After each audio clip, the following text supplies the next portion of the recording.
Assalamualaikum warahmatullahi wabarakatuh. Perkenalkan, nama saya Rizka Rahmania Yusuf, mahasiswi Prodi S1 PJJ Manajemen Universitas Siber Asia. Pada kesempatan kali ini, saya akan mempresentasikan review artikel yang bertemakan manajemen strategi untuk memenuhi ujian akhir semester mata kuliah manajemen strategi yang diampu oleh Ibu Widayanti. Pertama, pentingnya manajemen strategi dalam meningkatkan kualitas pendidikan yang ditulis oleh Musnaini, Sakwati Abidin, dan Purnawati dan diunggah di Cendekia, Jurnal Ilmu Pengetahuan, volume 2, nomor 2, April 2022.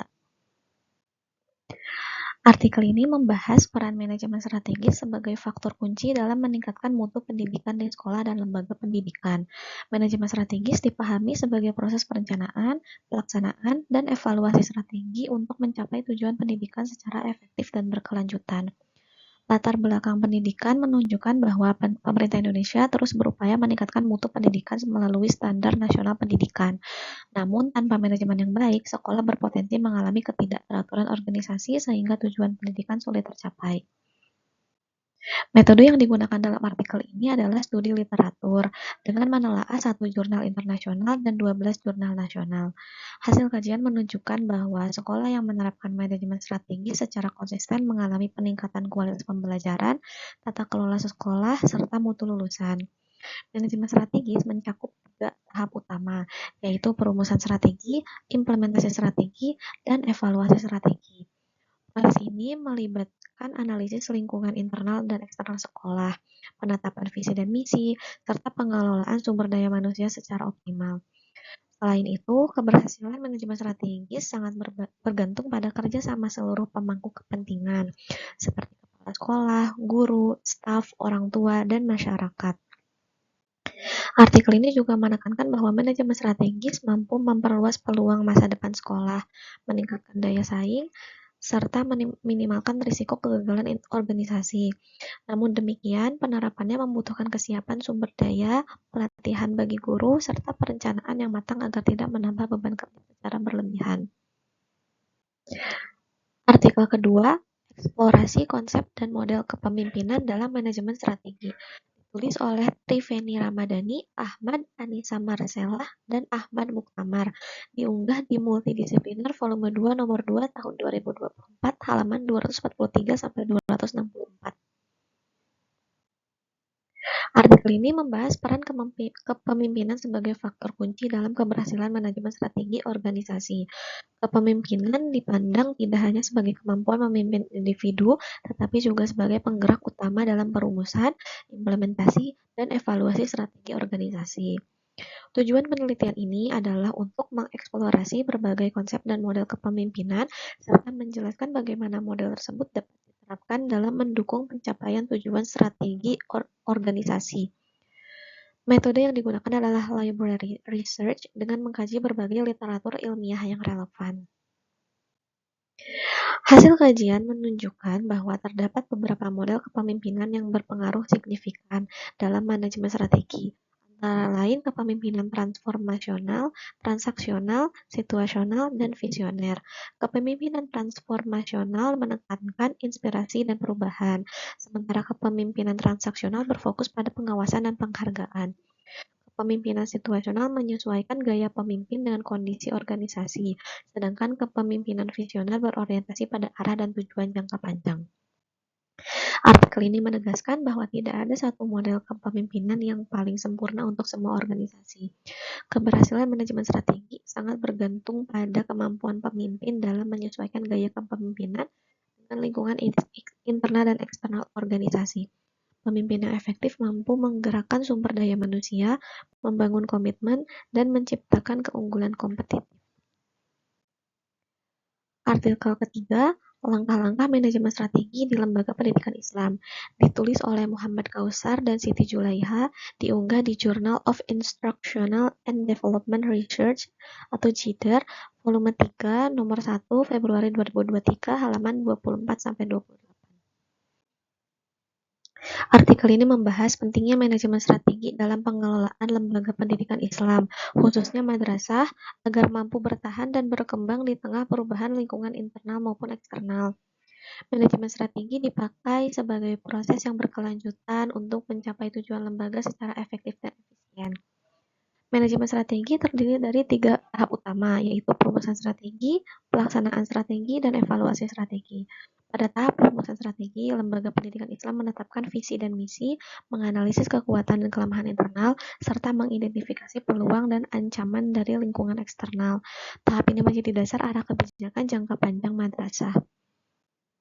Tahap kedua adalah pelaksanaan strategi, yang merupakan fase tindakan. Pada tahap ini, madrasah menetapkan tujuan tahunan, menyusun kebijakan, memotivasi guru dan tenaga kependidikan, serta mengalokasikan sumber daya secara optimal. Keberhasilan pelaksanaan strategi sangat bergantung pada peran kepala madrasah sebagai pemimpin dan manajer strategis dalam menggerakkan seluruh komponen lembaga. Tahap terakhir adalah evaluasi strategi, yang bertujuan untuk menilai keberhasilan strategi yang telah dijalankan. Evaluasi dilakukan dengan meninjau kembali faktor internal dan eksternal, mengukur kinerja lembaga, serta mengambil tindakan korektif jika diperlukan. Evaluasi ini penting karena keberhasilan saat ini tidak menjamin keberhasilan di masa depan. Artikel yang keempat adalah manajemen strategi kepemimpinan kepala sekolah dalam meningkatkan kedisiplinan guru dan karyawan. Ditulis oleh Badrul Mudaris dan Muhammad Syifaur Rizal, diunggah di JIP, Jurnal Ilmiah Ilmu Pendidikan volume 6 nomor 12 Desember 2023. Artikel ini membahas bagaimana kepala sekolah SMA Nurul Jadid menerapkan manajemen strategi kepemimpinan untuk meningkatkan kedisiplinan guru dan karyawan. Kedisiplinan dipandang sebagai faktor penting karena sangat berpengaruh terhadap kualitas pembelajaran dan pencapaian tujuan pendidikan. Penelitian ini menggunakan metode kualitatif dengan teknik pengumpulan data melalui wawancara, observasi, dan dokumentasi. Hasil penelitian menunjukkan bahwa rendahnya kedisiplinan guru dan karyawan disebabkan oleh beberapa faktor, seperti tugas tambahan di luar sekolah dan jarak tempat tinggal yang jauh.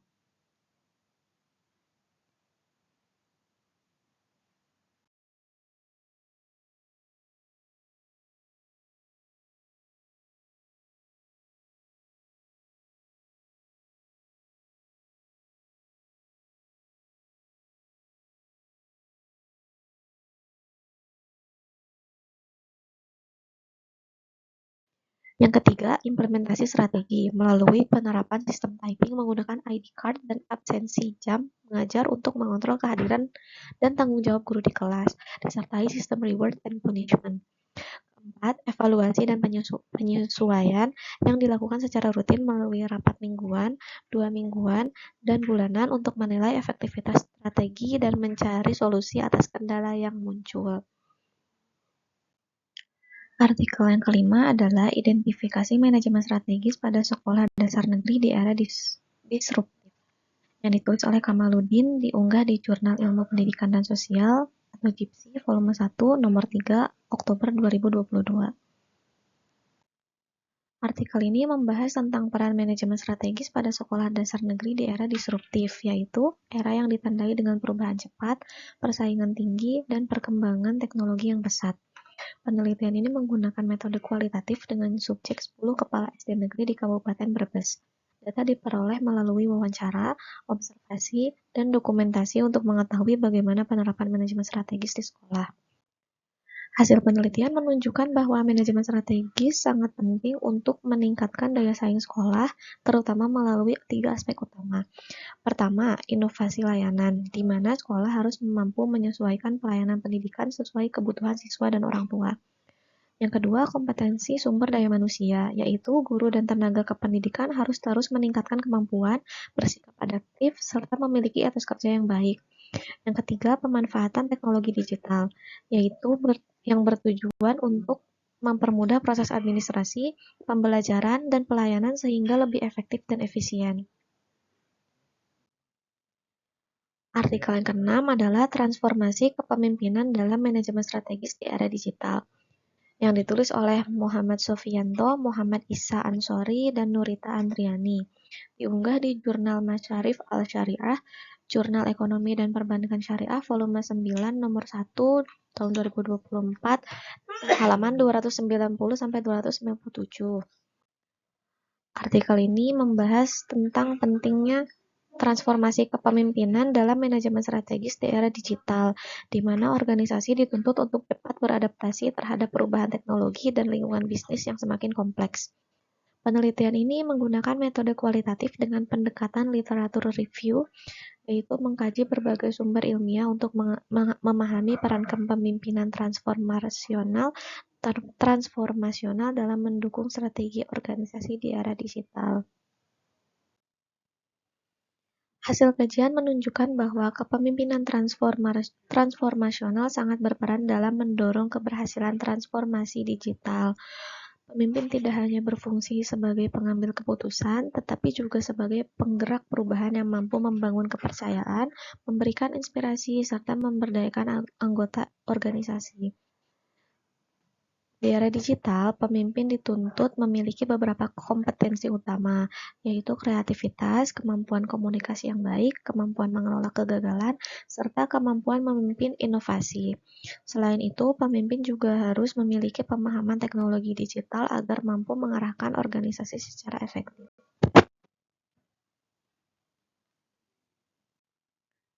Artikel yang ketujuh berjudul Relevansi Manajemen Strategi Kepala Sekolah dalam Meningkatkan Mutu Pendidikan dan Daya Saing di SD Islam Terpadu Aikmal. Ditulis oleh Faizun Husni, Dwi Wahyudiati, dan diunggah di Dirasat Jurnal Manajemen dan Pendidikan Islam, volume 8, nomor 1, Juni 2022, halaman 34-47. Artikel ini membahas tentang peran manajemen strategi kepala sekolah dalam meningkatkan mutu pendidikan dan daya saing sekolah.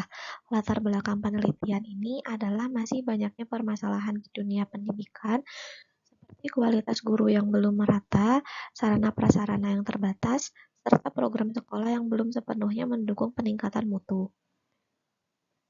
Penelitian ini menggunakan metode kualitatif deskriptif dengan pendekatan studi kasus di SD Islam Terpadu Aikmal.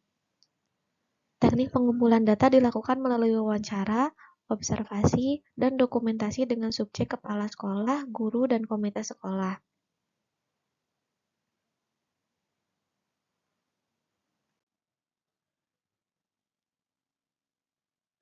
Hasil penelitian menunjukkan bahwa manajemen strategi memiliki relevansi yang kuat dengan peningkatan mutu dan daya saing sekolah. Penerapan manajemen strategi dilakukan melalui beberapa tahap, yaitu analisis lingkungan internal dan eksternal dengan analisis SWOT, perumusan visi, misi, tujuan, serta strategi sekolah. Dalam implementasinya, strategi difokuskan pada 3 aspek utama, yaitu peningkatan kualitas sumber daya manusia, peningkatan kualitas siswa, serta pengembangan sarana dan prasarana. Selain itu, kepala sekolah juga melakukan evaluasi secara rutin untuk memastikan strategi berjalan sesuai dengan tujuan. Dapat disimpulkan bahwa penerapan manajemen strategi yang tepat mampu meningkatkan mutu pendidikan dan daya saing sekolah, yang dapat dilihat dari prestasi siswa, kualitas lulusan, serta meningkatnya minat masyarakat untuk menyekolahkan anaknya di sekolah tersebut.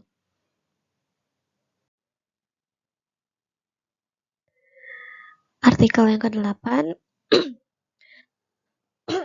berjudul Manajemen Strategi Menggunakan TQM dan SWOT dalam menganalisis maju mundurnya sebuah organisasi. Artikel ini ditulis oleh Suci Hartati dan Mustaqim Hasan.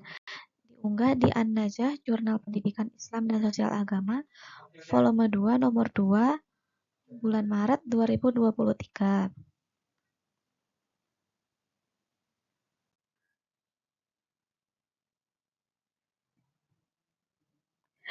Artikel ini membahas tentang penerapan manajemen strategi menggunakan pendekatan Total Quality Management atau TQM dan analisis SWOT sebagai upaya meningkatkan kualitas daya saing organisasi, khususnya pada lembaga pendidikan Islam. TQM dijelaskan sebagai konsep manajemen yang menekankan perbaikan secara terus-menerus dengan tujuan utama memenuhi kebutuhan dan kepuasan pelanggan, dalam hal ini peserta didik, orang tua, dan masyarakat. TQM menuntut keterlibatan seluruh stakeholder, kepemimpinan yang kuat, serta pengambilan keputusan berbasis data. Dalam implementasinya, TQM menggunakan siklus PDCA, Plan, Do, Check, Action, yaitu perencanaan, pelaksanaan, evaluasi, dan tindakan perbaikan secara berkelanjutan. Hal ini bertujuan agar kualitas layanan pendidikan dapat terus meningkat. Selain TQM, artikel ini juga menggunakan analisis SWOT untuk melihat kondisi organisasi dari 4 aspek, yaitu kekuatan, kelemahan, peluang, dan ancaman. Analisis ini membantu organisasi dalam merumuskan strategi yang realistis dan sesuai dengan kondisi internal maupun eksternal. Kombinasi TQM dan SWOT dapat menjadi strategi efektif dalam pengembangan organisasi karena mampu meningkatkan mutu, memperkuat daya saing, serta membantu organisasi beradaptasi dengan perubahan lingkungan secara berkelanjutan.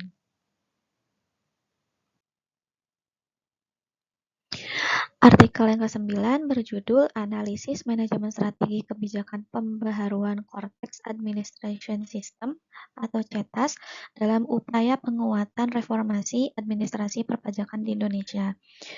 Ditulis oleh Notika Rahmi, Febriana Arimbi, dan Vigo Satrio Hidayat. Diunggah di Jurnal Ilmiah Ilmu Administrasi volume 6 nomor 2 Desember 2023 halaman 179 sampai 191. Artikel ini membahas tentang strategi pemerintah dalam melakukan pembaruan sistem administrasi perpajakan melalui Cortex Administration System atau CETAS. Latar belakangnya adalah sistem pajak lama yang sudah tidak terintegrasi, kurang efisien, dan belum mampu mengikuti perkembangan ekonomi digital. Penelitian ini menggunakan metode kualitatif deskriptif dengan teknik pengumpulan data melalui observasi, wawancara, dan dokumentasi dari pihak Direktorat Jenderal Pajak, konsultan pajak, dan akademisi.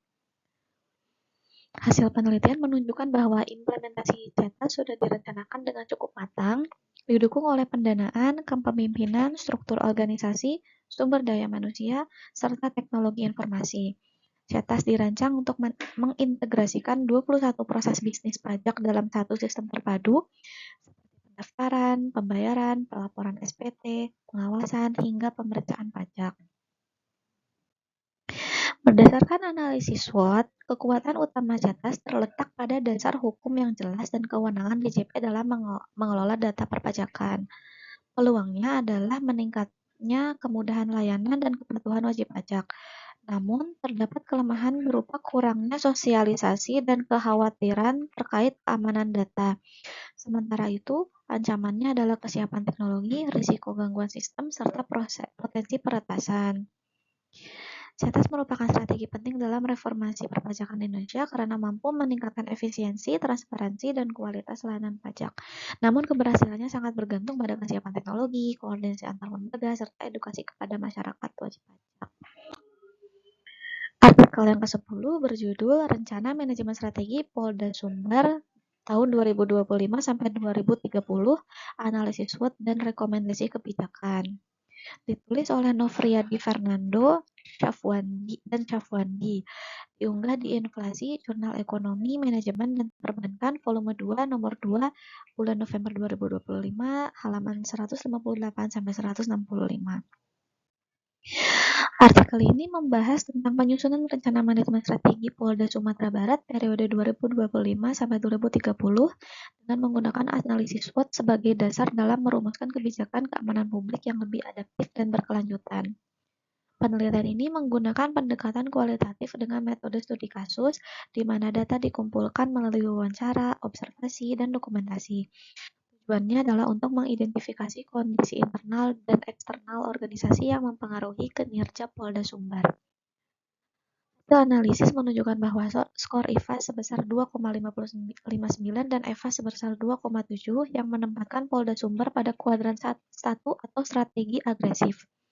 Artinya, Polda Sumbar memiliki kekuatan internal dan peluang eksternal yang sama-sama tinggi.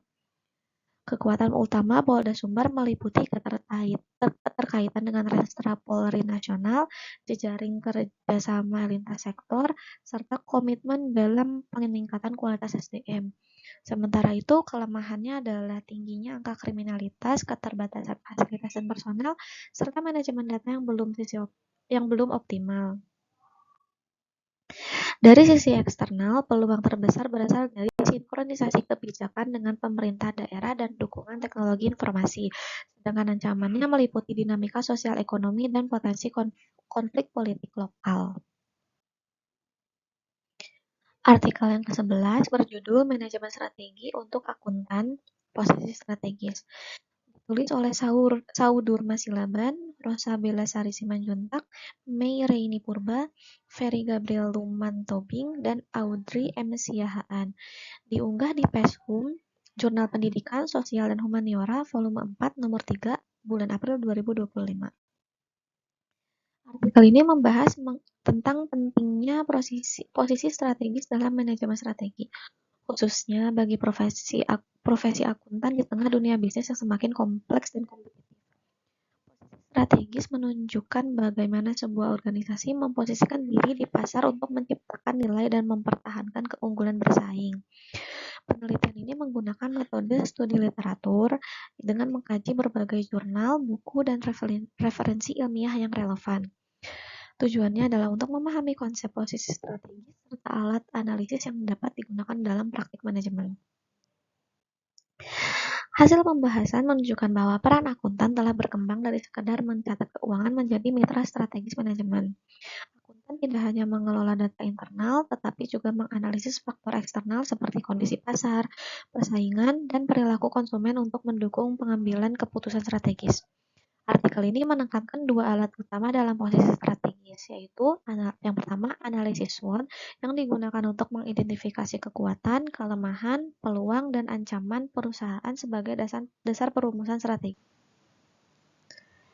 Yang kedua, Porter's Five Force yang digunakan untuk menganalisis tingkat persaingan industri melalui 5 aspek, yaitu pendatang baru, pemasok, pembeli, produk substitusi, dan pesaing sejenis.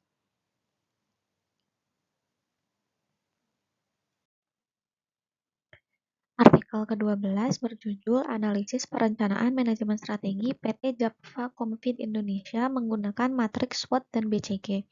Ditulis oleh Astrid Dwi Marsetiorini dan Keisha Dinya Solihati. Diunggah di Journal of Business Administration, Economic and Entrepreneurship, volume 6, nomor 2, bulan Oktober 2024. Artikel ini membahas tentang perencanaan manajemen strategi PT Japfa Comfit Indonesia, khususnya dalam menghadapi penurunan laba perusahaan pada tahun 2022, meskipun terjadi peningkatan penjualan sebesar 9,11% dibandingkan tahun sebelumnya. Penelitian ini menggunakan metode deskriptif dengan data sekunder serta alat analisis SWOT dan matriks BCG untuk mengetahui posisi perusahaan dan strategi yang tepat. Hasil analisis SWOT menunjukkan bahwa kekuatan utama Japfa terletak pada reputasi yang baik, diversifikasi produk, teknologi modern, serta jaringan distribusi yang luas. Namun, perusahaan juga memiliki kelemahan seperti meningkatnya biaya bahan baku, ketergantungan impor, dan fluktuasi harga. Dari sisi peluang, terdapat peningkatan konsumsi produk unggas di masyarakat, serta perkembangan teknologi dan e-commerce. Sementara itu, ancaman utama berasal dari persaingan ketat dengan kompetitor besar seperti Charempokpan, risiko penyakit unggas, dan tekanan biaya produksi.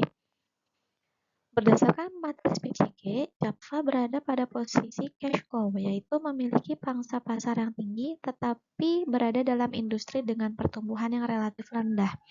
Artinya, perusahaan masih menghasilkan keuntungan tetapi harus lebih fokus pada efisiensi dan mempertahankan pasar. Artikel yang ke-13 berjudul Peran Manajemen Strategi dalam Meningkatkan Daya Saing UMKM. Studi kasus UMKM Cemilan Sagale. Ditulis oleh Rivaldi Aditya dan Dwi Astuti, diunggah di Journal of Business Economics and Management volume 1 nomor 4 bulan April sampai Juni 2025, halaman 957 sampai 959. Artikel ini membahas tentang peran manajemen strategi dalam meningkatkan daya saing UMKM dengan studi kasus pada UMKM Cemilan Sagale di Kota Padang Sidimpuan. Latar belakangnya adalah kondisi persaingan usaha yang semakin ketat, sementara banyak UMKM masih lemah dalam perencanaan dan pengelolaan strategi bisnis. Penelitian ini menggunakan metode kualitatif deskriptif dengan teknik pengumpulan data melalui wawancara, observasi, dan dokumentasi kepada pemilik usaha sebagai informan utama. Hasil penelitian menunjukkan bahwa manajemen strategi berperan penting dalam menentukan arah dan keberlanjutan usaha. Meskipun belum diterapkan secara formal, UMKM Sagale sudah menjalankan prinsip manajemen strategi melalui perencanaan jangka panjang, evaluasi penjualan, serta penyesuaian strategi berdasarkan respon pasar. Berdasarkan analisis SWOT, kekuatan UMKM Sagale terletak pada cita rasa unik, bahan lokal berkualitas, dan harga yang terjangkau. Kelemahannya adalah keterbatasan modal, sumber daya manusia, dan kemampuan digital marketing. Peluang datang dari meningkatnya minat terhadap produk lokal dan pasar online. Sedangkan ancamannya berasal dari kompetitor yang memiliki branding yang lebih kuat. Dalam strategi pemasaran, UMKM Sagale menerapkan bauran pemasaran 4P, yaitu pengembangan produk, penetapan harga yang kompetitif, distribusi melalui toko dan media sosial, serta promosi lewat testimoni dan event. Artikel ke-14 berjudul Implementasi Perencanaan Strategi dengan Analisis SWOT pada Rumah Sakit. Studi kasus pada Rumah Sakit X di Bekasi. Ditulis oleh Mujiani, diunggah di Jurnal Zaman volume 3 nomor 1 April 2023 halaman 174 sampai 181. Artikel ini membahas tentang penerapan perencanaan strategi menggunakan analisis SWOT pada rumah sakit X atau suatu rumah sakit di Bekasi dengan tujuan untuk mengetahui posisi strategis rumah sakit serta strategi yang tepat agar mampu berkembang dan bersaing dengan rumah sakit di sekitarnya. Penelitian ini menggunakan metode deskriptif kualitatif dengan teknik pengumpulan data melalui wawancara dan dokumentasi langsung dari pihak rumah sakit. Analisis dilakukan dengan mengidentifikasi faktor internal dan eksternal yang mempengaruhi kinerja rumah sakit. Hasil analisis menunjukkan bahwa rumah sakit X berada pada posisi growth atau pertumbuhan, artinya rumah sakit memiliki potensi besar untuk berkembang. Dari sisi kekuatan, rumah sakit memiliki lokasi yang strategis, tenaga medis berpengalaman, jaringan kerjasama, serta lahan parkir yang memadai. Namun terdapat beberapa kelemahan seperti keterbatasan teknologi, peralatan medis yang belum lengkap, dan sumber daya manusia yang masih kurang. Dari sisi eksternal, peluang utamanya adalah besarnya jumlah penduduk di sekitar rumah sakit dan lokasi yang dekat dengan kawasan industri. Sementara itu, ancamannya adalah persaingan dengan rumah sakit besar, kondisi ekonomi masyarakat, serta sulitnya merekrut dokter spesialis. Berdasarkan hasil SWOT, strategi yang direkomendasikan ada 3, yaitu yang pertama, enhancement atau peningkatan mutu pelayanan dan fasilitas, vertical integration, yaitu menjalin kerjasama dengan bidan, klinik asuransi, dan BPJS. Yang ketiga adalah penetration, yaitu strategi agresif melalui promosi dan paket layanan kesehatan yang terjangkau. Artikel ke-15 atau yang terakhir adalah peran manajemen strategi dalam meningkatkan transparansi dan akuntabilitas di instansi pemerintah. Ditulis oleh Putri Aulia Tamrin, Hardinah, Lilik Serlivandani, Nurul Maulidiah, dan Wulan Ramadhani Usman. Diunggah di Al-Mumtaz, Jurnal Manajemen Pendidikan Islam volume 2 nomor 2 tahun 2025, halaman 69 sampai 79. Artikel ini membahas tentang peran manajemen strategi dalam mewujudkan transparansi dan akuntabilitas di instansi pemerintah. Latar belakangnya adalah masih rendahnya keterbukaan informasi publik dan lemahnya pertanggungjawaban birokrasi yang menyebabkan menurunnya kepercayaan masyarakat terhadap pemerintah. Penelitian ini menggunakan metode kualitatif dengan pendekatan studi literatur, yaitu mengkaji berbagai jurnal, buku, dan laporan ilmiah terkait manajemen strategi dan tata kelola pemerintahan. Hasil kajian menunjukkan bahwa manajemen strategi berperan penting melalui 3 tahap utama, yaitu perencanaan, implementasi, dan evaluasi.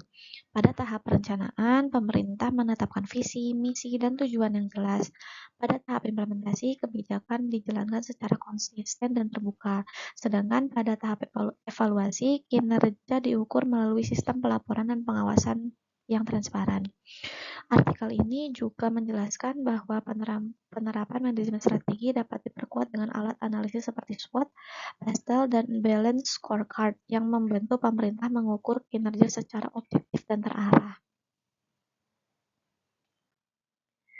Sekian presentasi dari saya. Mohon maaf apabila banyak kesalahan dan kekurangan. Wassalamualaikum warahmatullahi wabarakatuh.